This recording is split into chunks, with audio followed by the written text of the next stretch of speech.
Salam alaikum, ihr Lieben. Willkommen auf meinem Kanal zu einem neuen Gesundheitsvideo von mir.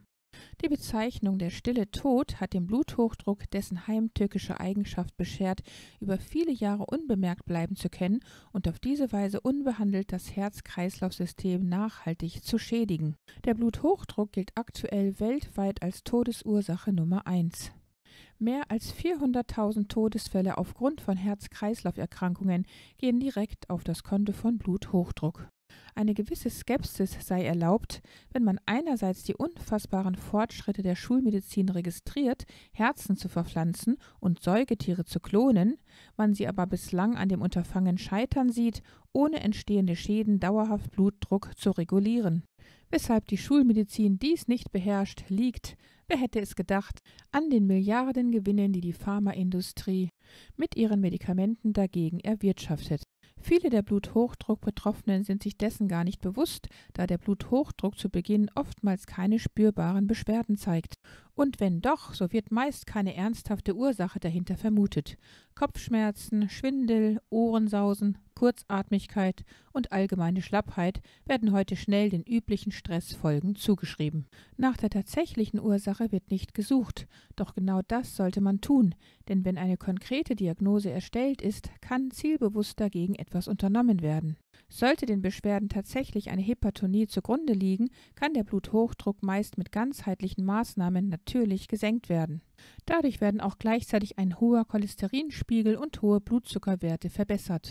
Beachtet man ihn hingegen nicht, dann kann er sich weiterhin unbemerkt verstärken, was letztlich ernsthafte gesundheitliche Folgen haben kann, wie zum Beispiel eine Schädigung des Herzens, ein Schlaganfall oder ein Herzinfarkt.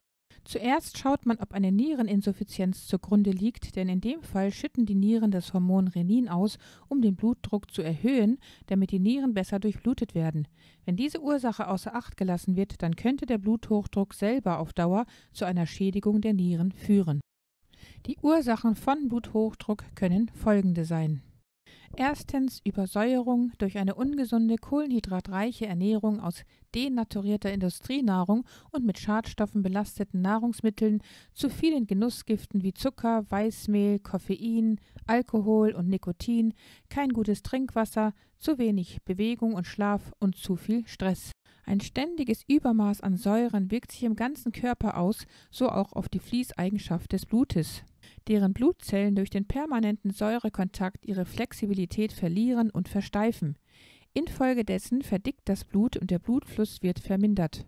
Damit dennoch alle Körperbereiche ausreichend mit Blut versorgt werden können, muss das Herz jetzt deutlich kräftiger pumpen, wodurch sich der Blutdruck entsprechend erhöht. Zweitens, Blutdruck entsteht durch Ablagerungen. Um dem permanenten Druck des Blutes auf die Arterien und Venenwände standhalten zu können, müssen die Gefäßwände elastisch und gleichzeitig voller Spannkraft sein. Werden die Blutgefäßwände aber starr und brüchig, dann wird es problematisch. Ablagerungen bilden sich jetzt an den Gefäßwänden, um die brüchigen Stellen zu kitten. Die Blutgefäße verengen sich dadurch und der Blutdruck muss steigen, damit trotz der immer enger werdenden Blutgefäße noch immer ausreichend Blut durch den Körper fließt. Natürlich steigt auch jetzt die Gefahr für Thrombosen, Infarkte und Schlaganfälle.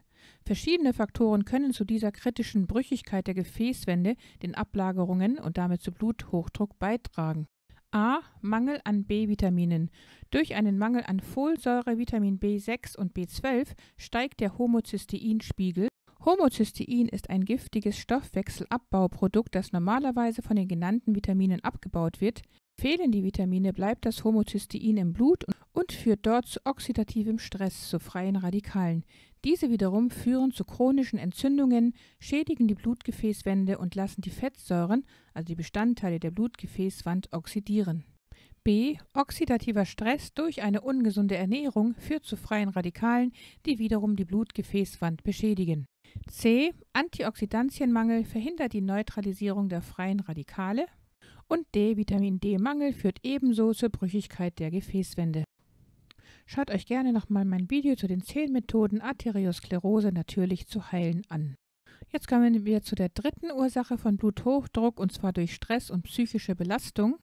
Vierte Ursache, schwache Nieren fördern Bluthochdruck, wie oben ja schon mal erwähnt.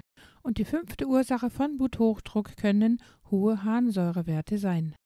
Folgend werde ich mindestens 30 natürliche Maßnahmen gegen Bluthochdruck aufzählen, inshallah. Abgesehen davon, die obigen Ursachen natürlich entsprechend zu verhindern. Erstens Strophantin. Es normalisiert den Blutdruck, wirkt gegen arterielle Verschlusserkrankungen und ist das Mittel gegen Herz-Kreislauf-Erkrankungen. Leider jedoch ist dieses natürliche Mittel rezeptpflichtig, aber man kann es sich von einem guten naturheilkundlichen Arzt verschreiben lassen. Zweitens Ginkgo biloba. Es weitet die Blutgefäße, hat eine blutdruckregulierende Wirkung, hemmt das Verklumpen des Blutes, hält die Blutzellen flexibel und wirkt antioxidativ. Drittens OPC. Es verdünnt das Blut und dient als starkes Antioxidant. Zusammen mit Vitamin C kann die Kollagen- und Elastinsynthese stattfinden, welche die Arterienwände glatt und elastisch macht und wodurch der Blutdruck sinkt. Mein Video zu den 5 bzw. 7 wichtigsten Nahrungsergänzungsmitteln, die heute jeder einnehmen sollte und wo diese beiden dabei sind, das werde ich euch hier oben nochmal verlinken. Fünftens Omega-3-Fettsäuren aus Algenöl. Es weitet die Blutgefäße, hemmt das Verklumpen derselben, wirkt antioxidativ, ist eine Runderneuerung für die Blutgefäße, befreit diese von Arteriosklerose, wirkt antientzündlich, verbessert die Fließeigenschaft des Blutes. Mein Video zu den verheerenden Folgen eines Omega-3-Fettsäurenmangels, das werde ich euch hier oben gerne nochmal verlinken. Sechstens das Coenzym Q10 in Form des Ubiquinols. Ubiquinol senkt den Blutdruck und sorgt für eine gute Herz- und Kreislaufgesundheit. Siebtens Silizium. Es bietet einen Schutz für Herz und Kreislauf, indem es die Elastizität unserer Arterien zu erhalten hilft. Diese Elastizität erschwert das Ablagern von Kalk und Fett an den Gefäßwänden und somit die Entstehung von Arteriosklerose und Bluthochdruck. Achtens DHEA. Es senkt den Blutdruck und dessen Verklumpungsneigung unter anderem. Neuntens Gotu-Kola. Es hält die Blutgefäße elastisch und steigert die Durchblutung. Zehntens Propolis. Der Blutdruck kann laut Studien signifikant dadurch gesenkt werden. Elftens Curcumin. Es verdünnt das Blut und steigert die Durchblutung und senkt so den Druck. Zwölftens Colostrum. Es stärkt das Immunsystem und der Blutdruck normalisiert sich nach 3 bis 4 Monaten. 13. Astragalus. Es hat eine verjüngende Wirkung und so auch auf die Arterien. Mein Video zum Geheimnis von ewiger Jugend, worin auch der Astragalus vorkommt, werde ich euch hier oben gerne nochmal verlinken. 14. Aronia-Beeren. Sie verstärken die Elastizität und Durchlässigkeit der Blutgefäße. 15. und 16. Bromelain und Papain. Die 2 Enzyme aus der Ananas und der Papaya. Sie wirken blutdrucksenkend, zellschützend, entsäuernd, verjüngend, antioxidativ und wundheilend. 17. Magnesium. Magnesium wirkt sowohl entzündungshemmend als auch krampflösend.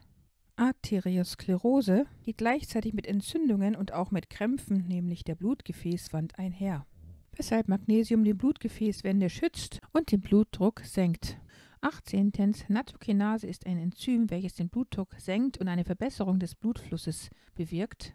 19. Die Aminosäure L-Arginin ist die Vorstufe des Botenstoffs Stickstoffmonoxid. Dieser stellt die Blutgefäße weit und fördert so die Durchblutung. 20. Olivenblattextrakt.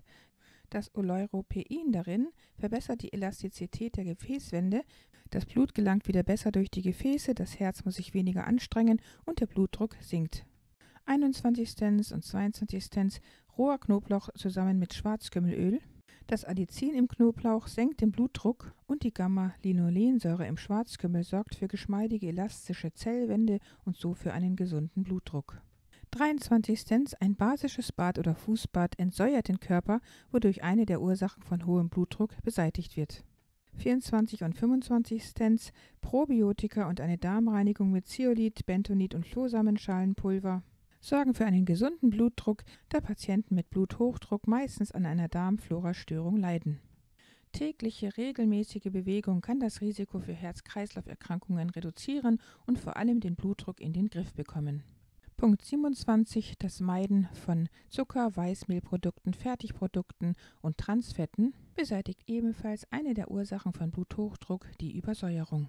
Punkt 28. Die Supplementierung des Vitamin B-Komplexes entfernt das Homozystein im Blut, sodass die Blutgefäße nicht beschädigt werden können.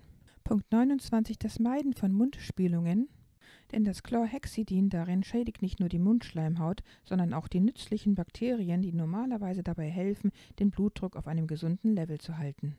Und Punkt 30, täglich frisch gepresste grüne Säfte verjüngen den Körper und die Arterien und sorgen für ausreichende Vitalstoffe.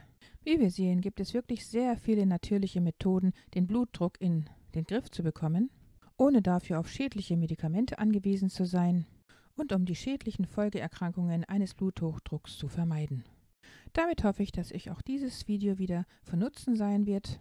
Wenn dies der Fall war, dann gebt mir gerne einen Daumen nach oben und teilt dieses Video mit euren Freunden und Bekannten.